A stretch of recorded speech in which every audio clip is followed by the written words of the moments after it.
history tells that in the 16th century, the great Inca Empire fled from the ferocious onslaught of Spanish conquistadors. Somewhere deep inside the jungles of Peru, the Incas built a last stronghold. There, they made their final stand against their ruthless enemy. But with their death, the memory of where this last refuge was disappeared. But one man was determined to find it. An American explorer named Hiram Bingham. He was Indiana Jones. He was 6'4", he looked like a Hollywood idol. He was a man obsessed with this mission. Bingham was a tough explorer. No Andean mountain seems to have been too high for him, no jungle too dense. And he did find an extraordinary Inca city. Machu Picchu. It was hailed as the lost city in the clouds. A spiritual Inca refuge, perching high on top of a skyscraping mountain. Bingham was convinced he had found the long-lost city of the Incas, their final refuge from the Spanish conquest. But all was not as it seemed.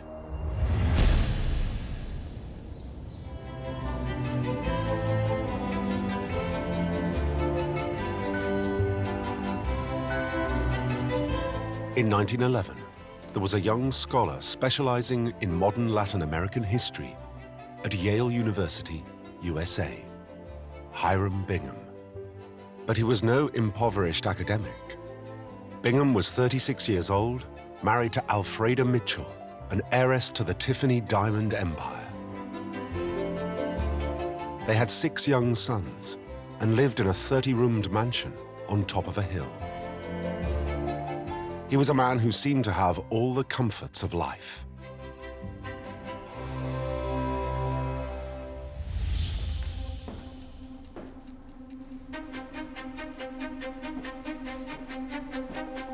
But Bingham was restless and driven.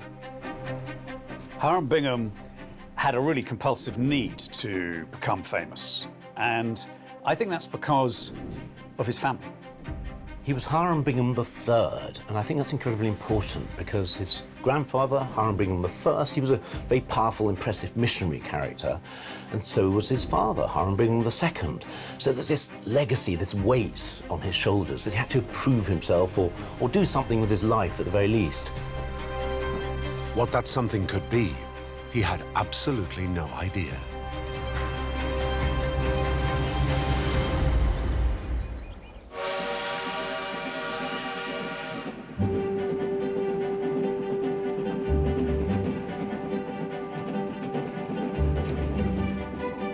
To secure a permanent position at Yale University, Bingham went to Peru in 1909 to study the Spanish trade routes between Buenos Aires and Lima.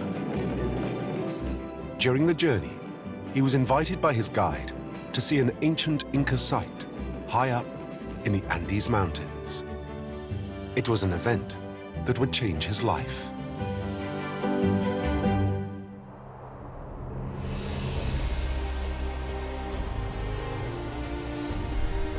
It was my first introduction to prehistoric American history. I agreed, not knowing that it was going to lead me into a fascinating field. Bingham is taken to this remote Inca ruin called Choquequirao, which means cradle of gold, and is immediately struck by the romance of the position. The Inca ruins lay 10,000 feet above sea level, and the climb was astounding, with breathtaking views of the distant snow-capped mountains and the roar of the Apurimac River below. It was also exhilarating. At times, the trail was so steep that it was easier to go on all fours than to attempt to walk erect. Most of the time, we were hanging on to the side of the mountain almost by our eyelids. On the way up, they saw amazing sights, including a huge condor that sailed down to take a look at them.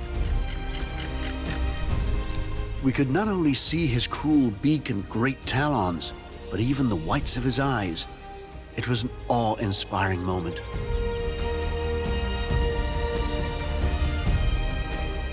Bingham was a tough explorer. No Andean mountain seems to have been too high for him, no jungle too dense.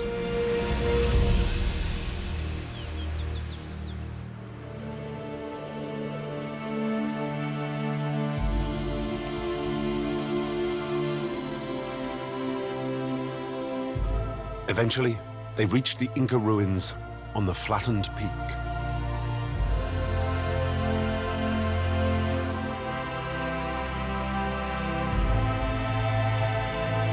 For Bingham, it was a magical experience. Choquequirao was built in the 15th century and was believed to be a sacred Inca dwelling and one of their frontier fortresses. It was designed to defend the approaches to their great capital city, Cusco. Bingham wrote to his wife Alfreda to tell her it was the most interesting place he had ever seen.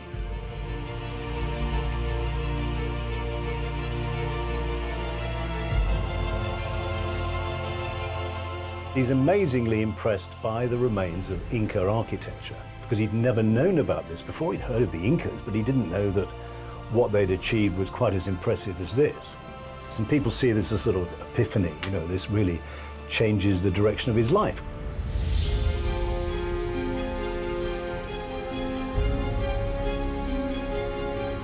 Till now, Bingham's knowledge of South American history was limited to the Spanish colonial days, and he knew very little about the Incas. As he looked out to the distant mountains, Bingham was keen to find out more about them. Who were these people who built this extraordinary place? What was their story? Those snow-capped peaks in an unknown and unexplored part of Peru fascinated me greatly. They tempted me to go see what lay beyond. And he thought of this line from Kipling. Something hidden. Go and find it. Go and look behind the ranges. You get this feeling that this worked on him, on his imagination, that somewhere just beyond the range was a city, a world, a reputation to be found.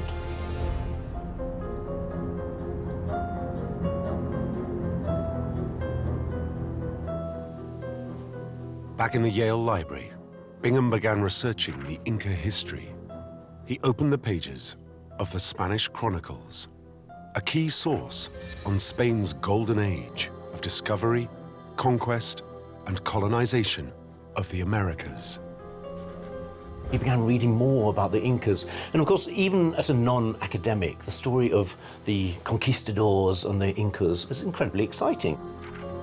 Bingham learned how from the early 13th century to the middle to late 16th century, the Incas were the most powerful empire in the Americas. Their domain stretched over 2,000 miles, from modern-day Chile to the Amazon.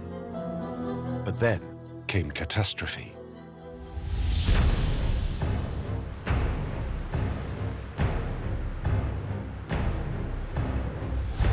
In 1532, the Spanish conquistadors, headed by their ruthless leader, Francisco Pizarro, entered the Inca heartland. He was hell-bent on their destruction. Over the next 40 years, the Spaniards drove the Indians from their cities and slaughtered them in their thousands.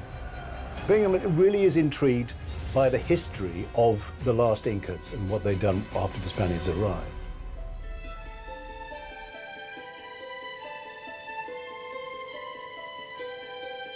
Bingham's eyes were drawn to an account where a young Inca emperor named Manco had led his people as they fled their capital city, Cusco, in 1536. Manco managed to escape the Spanish and created a new Inca capital called Vitcos, 10,000 feet above sea level, somewhere in the remote mountainous region of the Vilcabamba Valley.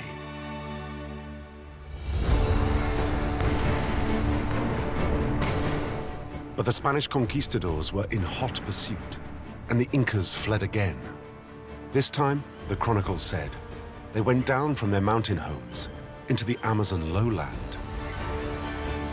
There, protected by a dense jungle in the largest rainforest in the world, they built a new city called Vilcabamba. And it was here that the Incas made their last stand.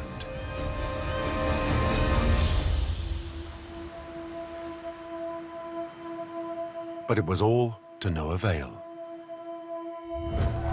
In 1572, the Spaniards finally defeated the Incas. And so with their death, their last refuge, Vilcabamba, disappeared from history.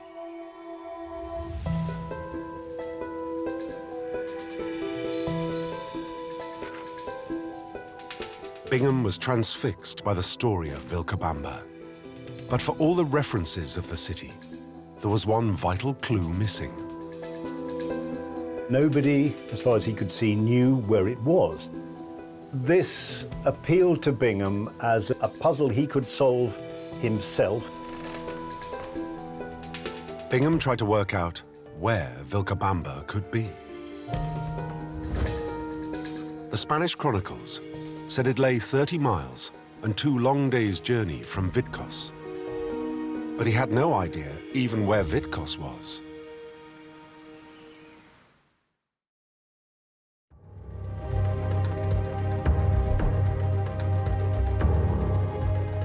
Continuing his studies, he found another clue. The chronicles said that Vitcos was 100 miles northwest of Cusco, along the Urubamba Valley in the Andes mountain range. Bingham knew where Cusco was. He had visited it on his last trip to South America. But if no one knew where Vitcos was, how would he know when he'd reached it?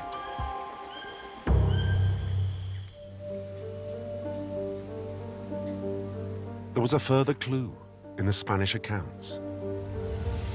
They said that there was a sacred area with a large white rock close by the city. So if Bingham could locate the white rock, he would know he had found Vitcos. Now Bingham realized that if he could find Vitcos, then 2 days beyond it, he should be able to find Vilcabamba.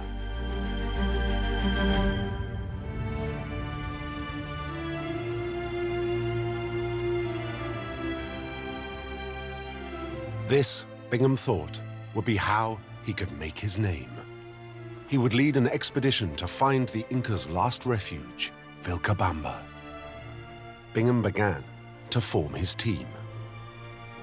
He needed to be funded to take an expedition down there, particularly then. It was an expensive business.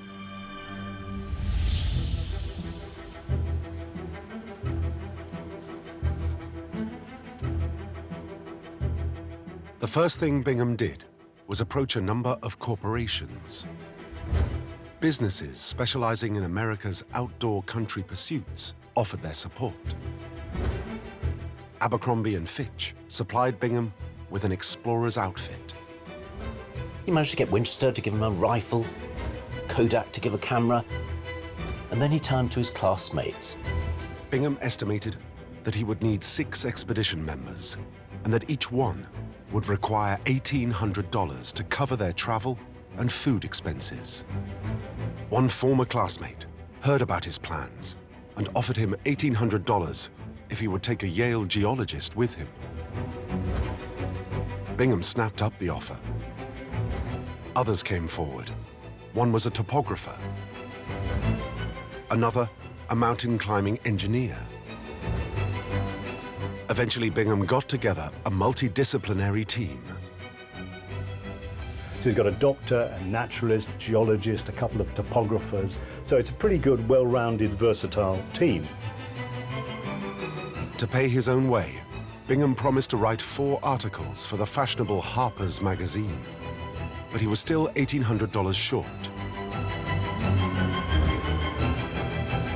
Only now did he turn to the one source he could rely on, his wife Alfreda, to tap the Tiffany fortune.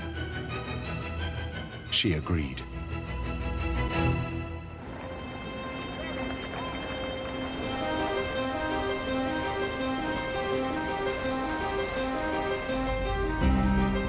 Bingham's party left New York for Peru on the 8th of June, 1911.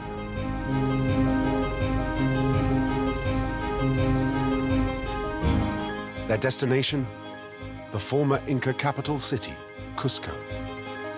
This, Bingham knew, lay near the Urubamba Valley in the Andes mountain range and would be his starting off point.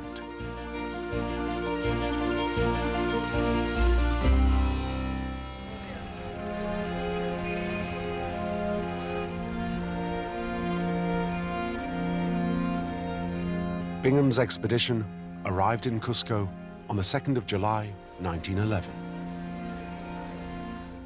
His aim was to first locate the sacred white rock at Vitcos, then to make his way down from the mountains into the lowland Amazon jungle to search for Vilcabamba.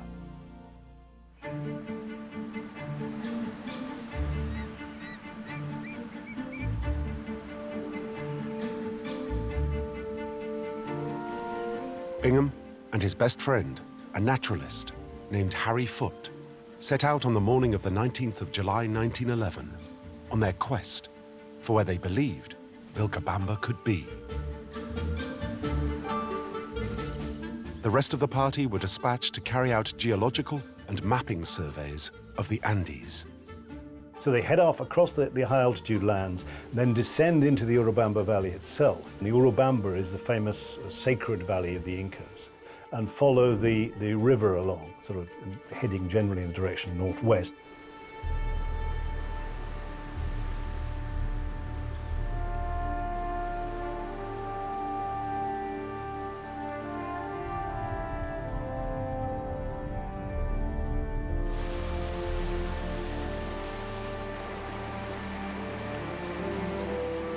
Bingham kept a meticulous diary of his expedition.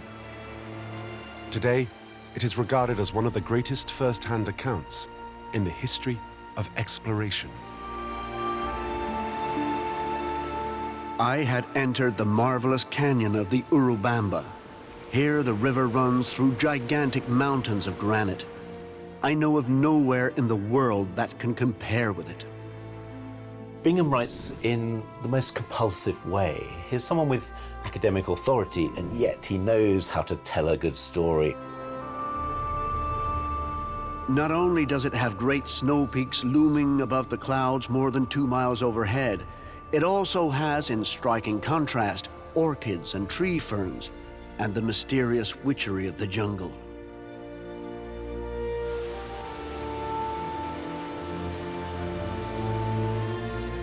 He paints pictures with words, and not just of visual things, but of the heart, you know, the spirit, what you're feeling.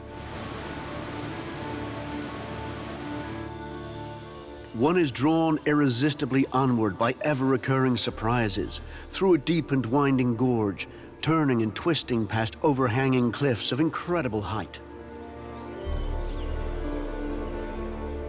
He's still got a little way to go before he gets to this area where he thinks he's going to find Vitcos, the old Inca capital.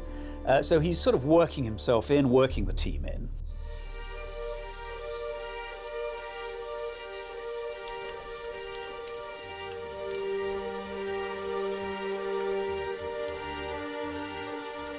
On the evening of the 23rd of July 1911, after a 70-mile journey from Cusco and 3/4 of the way to where Vitcos is said to be, Bingham and Foote set up camp for the night in a canyon surrounded by steep mountains.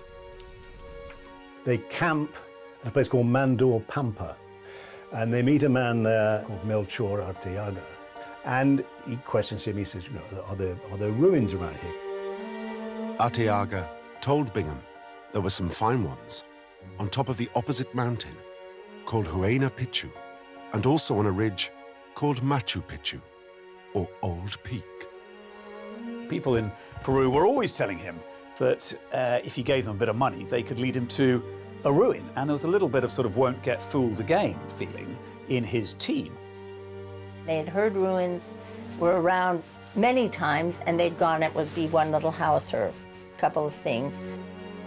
And this is where I think we have to give a lot of credit to Bingham, because lesser men would have said, oh, for God's sake, there's not supposed to be anything up that hill. There's nothing in the history books. This is just a wild goose chase.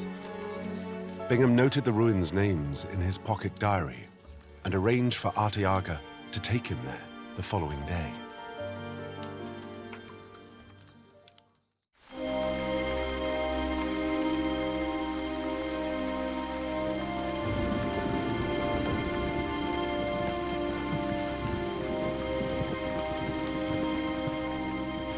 The morning of the 24th of July, 1911, dawned with a cold rain. Bingham prepared for his climb up Machu Picchu. His best friend Harry Foote didn't fancy the wet conditions. The naturalist said there were more butterflies near the river. Anyway, it was my job to investigate. Arteaga shivered. He said it was too hard to climb for such a wet day. But when he found out that I was willing to pay him 3 or 4 times the ordinary daily wage, he finally agreed to go.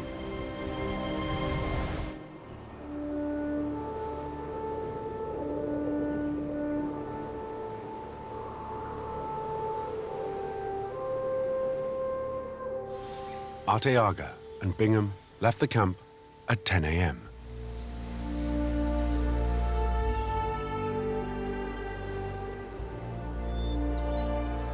After a walk of about 3/4 of an hour, Arteaga left the main road and plunged down through the bank of the river. Here there was a primitive bridge which crossed the roaring rapids.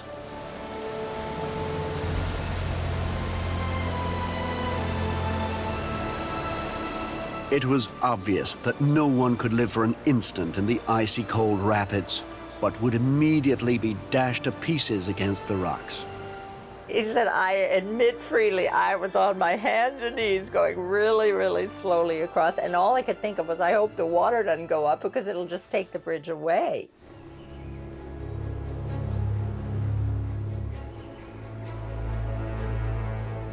After the river came the mountain.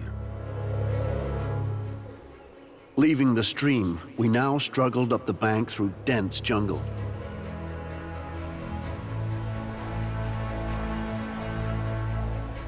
And in a few minutes, reached the bottom of a very precipitous slope.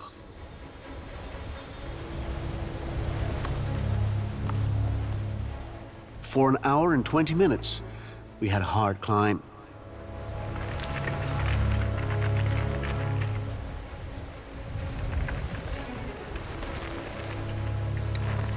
A good part of the distance, we went on all fours, sometimes holding on by our fingernails.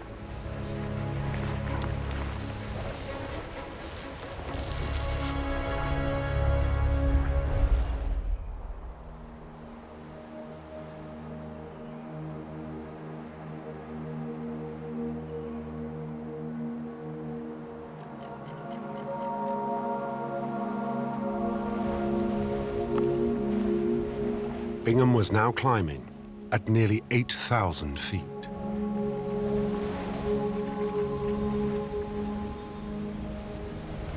Bingham was going up through very difficult cloud forest. Conditions were humid, it was hard work.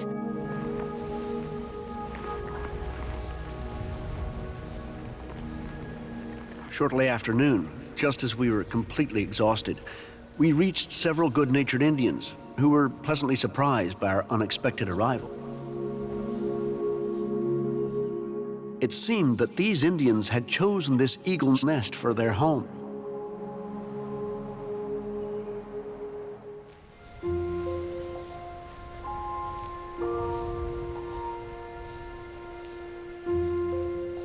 A small boy named Pablo Richarte was sent on to guide Bingham around the ruins. Led by this little boy around a corner, and he sees something quite extraordinary.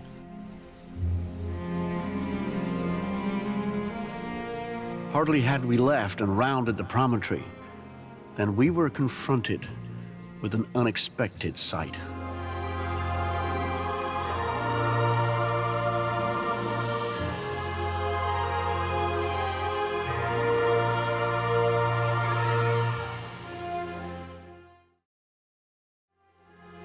a great flight of beautifully constructed stone-faced terraces, perhaps 100 of them, each hundreds of feet long and 10 feet high. They had recently been rescued from the jungle by the Indians. It is an amazingly evocative description of firstly going through what were lovely Inca terraces, Bingham says, and then slowly things build.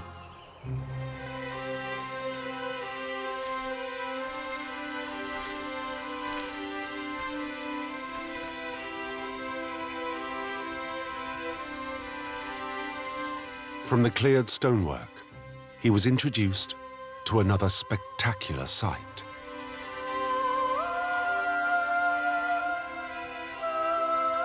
Suddenly, without warning, under a huge overhanging ledge, the boy showed me a cave beautifully lined with the finest cut stone. And then he's going from one wonder to another. It had evidently been a royal mausoleum. On top of this particular ledge was a semicircular building whose outer wall, gently sloping and slightly curved, bore a striking resemblance to the famous Temple of the Sun in Cusco. Clearly, it was the work of a master artist.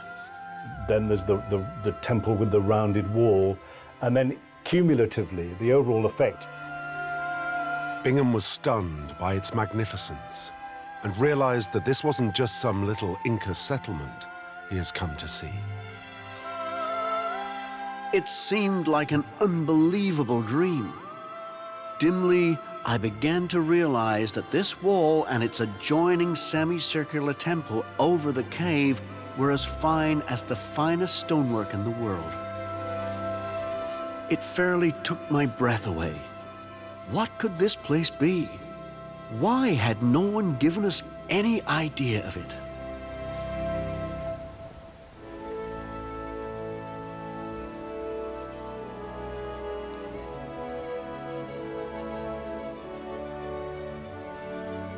Surprise followed surprise in bewildering succession. Suddenly we found ourselves standing in front of the ruins of two of the finest and most interesting structures in ancient America.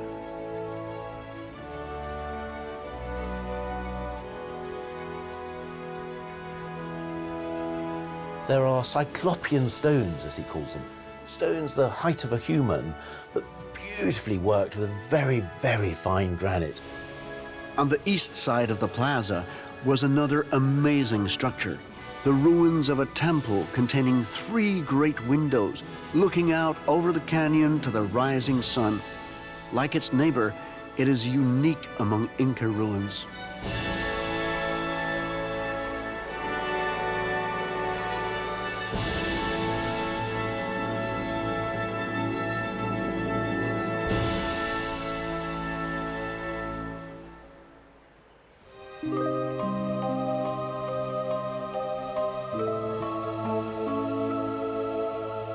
Bingham had made an extraordinary discovery.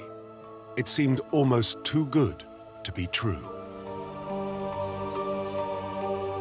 Would anyone believe what I had found? Fortunately, in this land where accuracy in reporting what one has seen is not a prevailing characteristic of travelers, I had a good camera, and the sun was shining.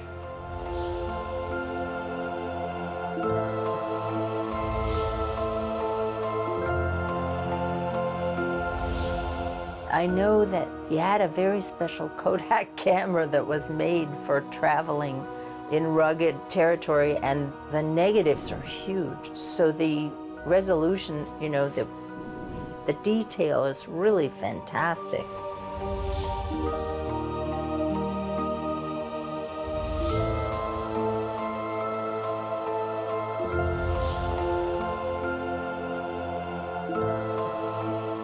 But one question puzzled Bingham. Where was he? Now, Bingham was not really looking for a ruin in this part of the world, so he couldn't make sense of what he'd found. Machu Picchu laid 70 miles from Cusco, so it couldn't be Vitcos, which was said to be 100 miles from Cusco. And it couldn't be the Incas' last refuge, Vilcabamba, because that was said to be 30 miles on from Vitcos, down on the jungle plains. So what was this astonishing place?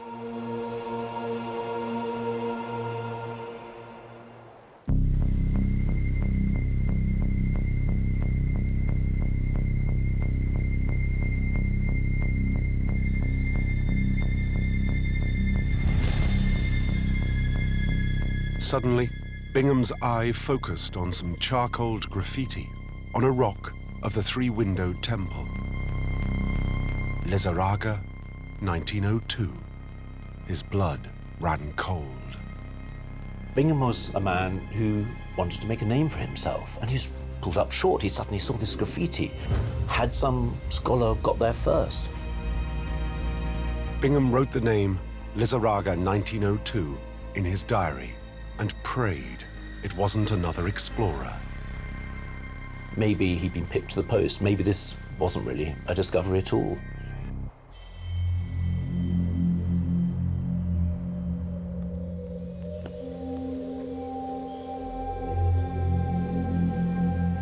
Deeply worried, Bingham made his way back down the mountain. He hardly mentioned the Machu Picchu ruins when he returned to the campsite below. In fact, his best friend, Harry Foote, wrote in his diary, "No special things to note." Bingham discreetly asked Arteaga about the Lizarraga 1902 graffiti. Arteaga told Bingham, "Augustin Lizarraga is the discoverer of Machu Picchu. He lives at San Miguel Bridge, just downstream of your campsite." And at that point, Hiram Bingham must have sighed and thought, oh, that is that. And he actually writes it in his diary. Lizarraga is the discoverer. And his heart must have sunk.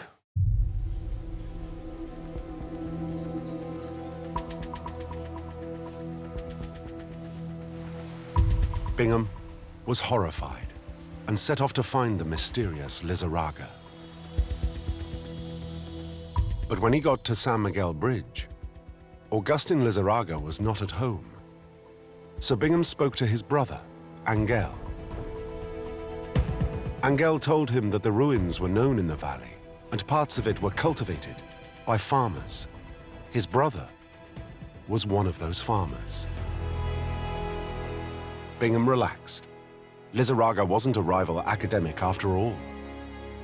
He was just a local Peruvian peasant. Bingham's discovery of Machu Picchu was secure.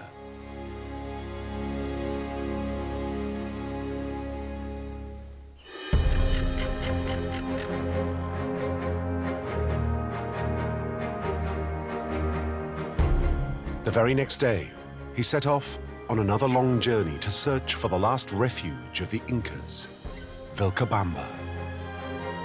But first, he had to locate the White Rock at Vitcos. Bingham followed the information detailed in the Spanish chronicles he had read back at Yale. He asked every local they passed if they knew the whereabouts of any ruins in the area, and paid local guides to lead him onwards. He carries on down the valley into even more uncharted territory. He's put the whole thing of Machu Picchu to one side.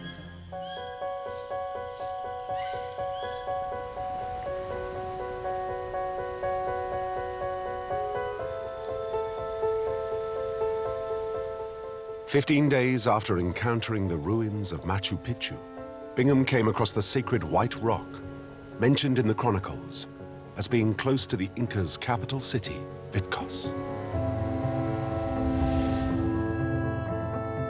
It was late on the afternoon of August 9th, 1911, when I first saw this remarkable shrine. We could now be fairly sure that we had located one of Manco's capitals, Vitcos.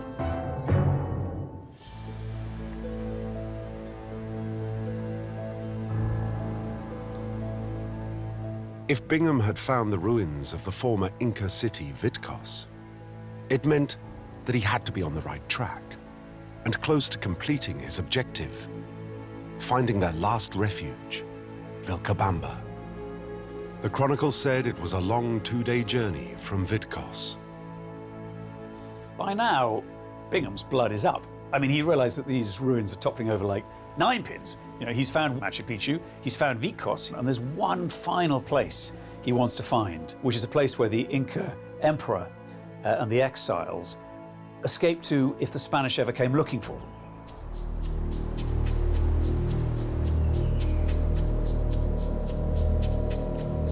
Bingham came down from the mountains into the huge lowland jungles of the Amazon.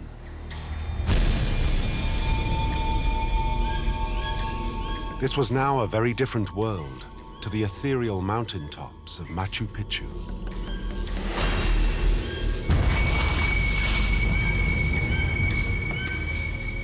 It was a place that even the local Peruvians feared, like the Spanish conquistadors before them.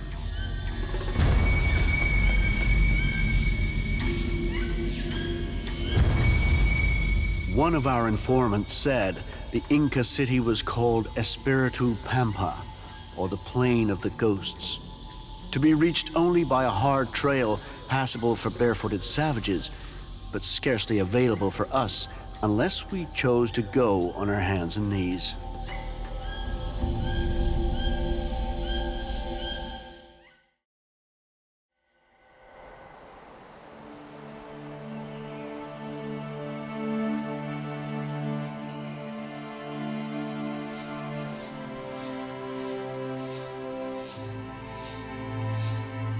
Finally, after several days traveling, Bingham found, beneath the thick twines of a rainforest jungle, evidence of some ruins.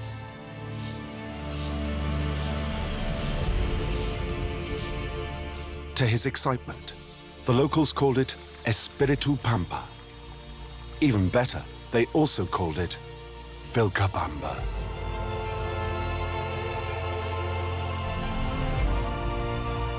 Surely, Bingham had found the last refuge of the Incas.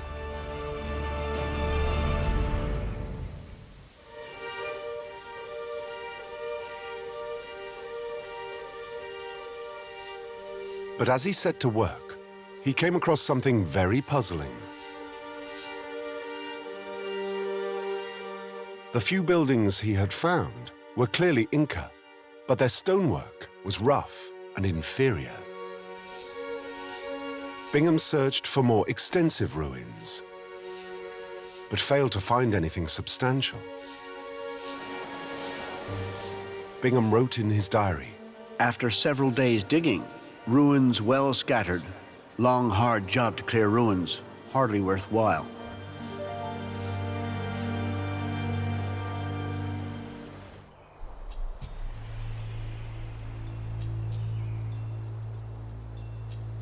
The more Bingham dug, the more he became convinced that the site just wasn't special enough to be Vilcabamba. But if this wasn't the place where the Incas had their last refuge, then where was it?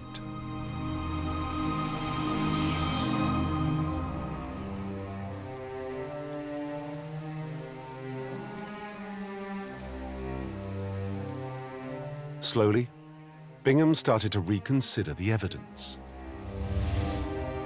He went back to the Spanish chronicles. They told him that Vilcabamba was the largest city in the province. Machu Picchu was clearly much bigger than anything he had found in the jungle. Then there was the puzzling issue of the inferior architecture. Nothing he saw in the Amazon matched the finely cut stone at Machu Picchu. Bingham also wondered about something else. Would the Incas, who are highland people, have really made a home down in the flatland jungle? It does not seem reasonable that such people would have cared to live in the hot valley of Espiritu Pampa. These Inca ruins are unique in lying so low in the Amazon jungle. The difference in climate is as great as that between Scotland and Egypt. Furthermore, they could have found the seclusion and safety which they craved just as well in several other parts of the province, particularly at Machu Picchu.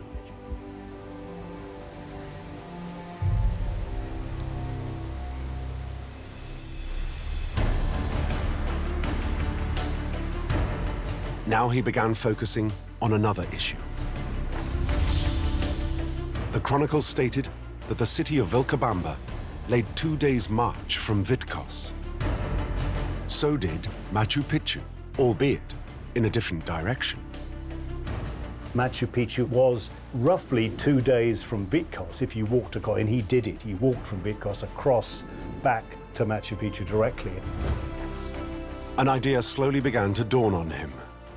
Could his discovery, Machu Picchu, be the real Vilcabamba?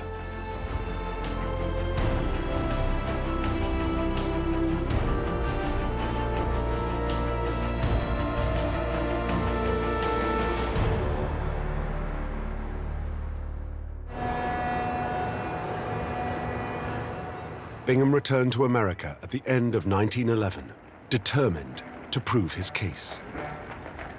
After Bingham discovered Machu Picchu in 1911, there was very little publicity. Tiny mentions in the New York Times and the Geographical magazine in London, but nothing much.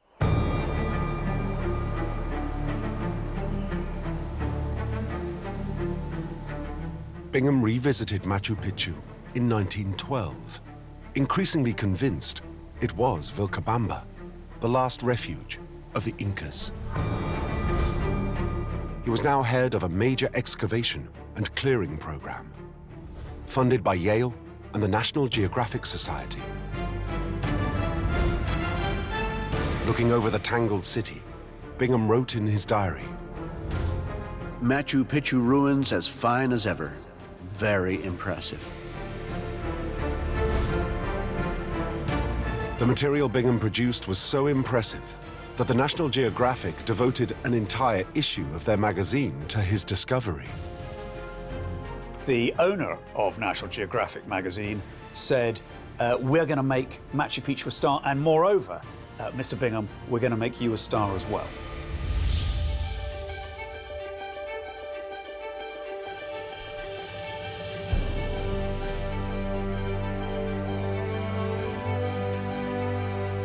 In April 1913, with the cover title, In the Wonderland of Peru, National Geographic published in pictures and text Bingham's amazing account of his finding of Machu Picchu.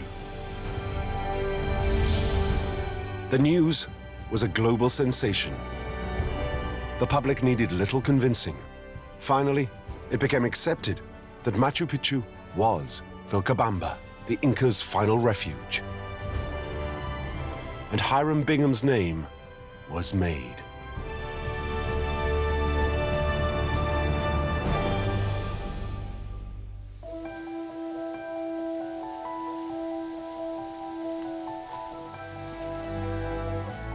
Hiram Bingham would go down in history as one of the all-time great explorers. But there is an irony in this tale. Machu Picchu was an amazing Inca site. However, modern scholars now believe that the ruins at Espiritu Pampa, which Bingham had dismissed in 1911, are far grander and larger than he had realized. In 1964, some 50 years after Bingham had been there, an American called Gene Savoy, an adventurer and archaeologist, went down to Espiritu Pampa and did a much more thorough clearing of the site, and established really beyond doubt that that was indeed the proper last refuge of the Incas, which I think all archaeologists would agree today. Bingham's initial detective work that had led him to Espiritu Pampa had been on the right trail after all. He had found the real Vilcabamba.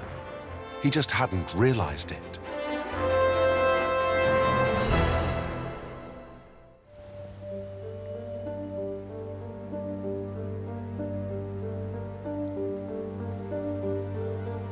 So if Machu Picchu wasn't the last refuge of the Incas, what was it?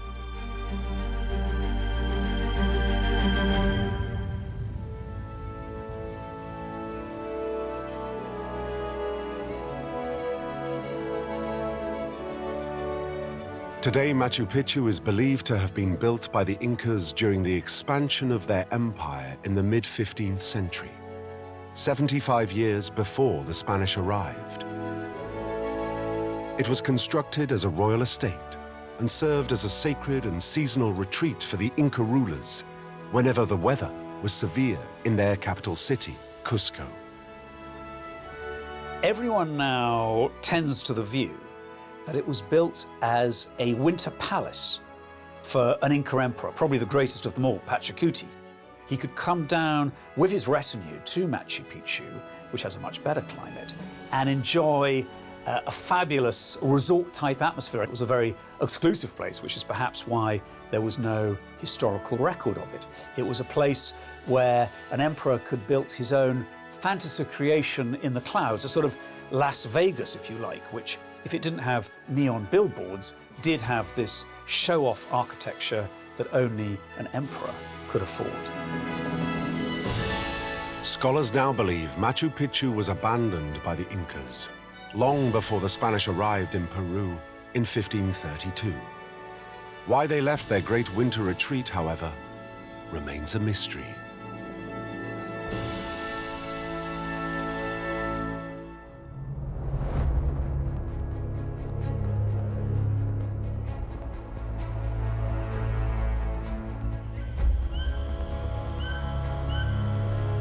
So where does that leave Hiram Bingham today? Was he just an adventurer who allowed his prejudice and emotions to get the better of him? Most would regard that as too harsh. To many explorers, he remains a hero. Hiram Bingham was the perfect man of the moment. Here was a character with a dream, someone who wished to find treasure, and that is exactly what he did. He made the discovery both of Machu Picchu and of other very important Inca sites. I think in many ways he is a bit of a hero, and rather more of a hero perhaps than Indiana Jones, because he's real.